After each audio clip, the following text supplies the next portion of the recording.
now, Mr. Murdoch, to the issue of phone hacking.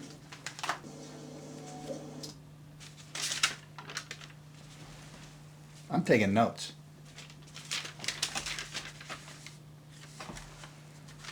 I still recommend you watch the whole thing.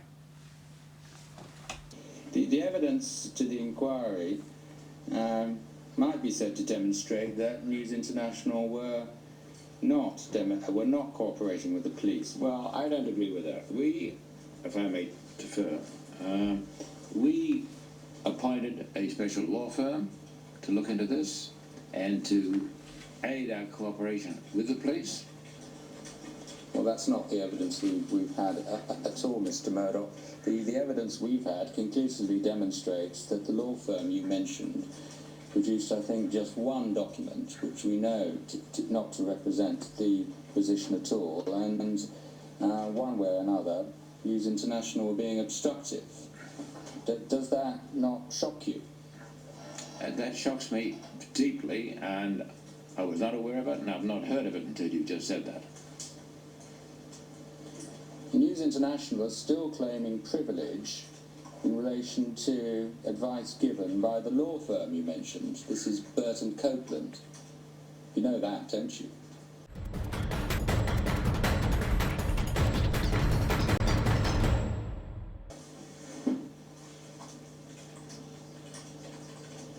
I'm not aware of that detail, but I'll take your word for it.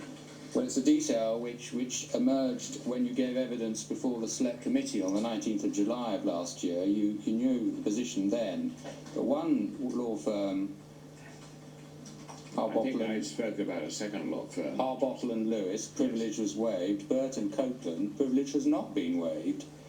Do you know why that is? No, I don't know. You'd have to ask them why they gave it that advice. That's not quite the question Mr. Jay is asking.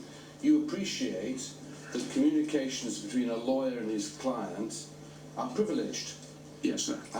And the only way people can see what is said is if the client, not the lawyer, the client waives privilege.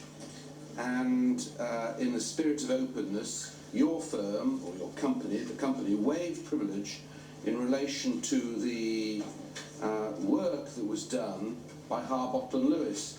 So Harbottle and Lewis were able to talk, I think, both to the Select Committee and indeed to this inquiry, about what they did for News International and how they went about what they did. The other firm that were involved, Burton Copeland, a specialist criminal law firm, were apparently very heavily involved, but in respect of that firm, the company has not waived privilege. Now, they don't have to, it's a matter for them. So, attorney-client privilege. One of their law firms that was going to deal with the police was told, go ahead and talk to the police. The other law firm was told, by News Corp, we want to maintain our attorney-client privilege, so there's certain things you can't tell the police. But that's the position. Thank you, sir. I was not aware of that.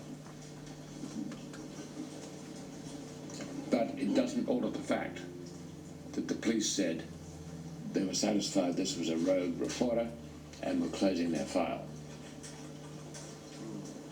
Well, that may be one aspect of this, but News International would have the means of knowing to what extent this cancer, to use a term related to your son's evidence, to what extent this cancer was prevalent in the organisation. Did it stop at one individual, the one rogue reporter, or was it more prevalent? It was within News International's power to ascertain that, wasn't it?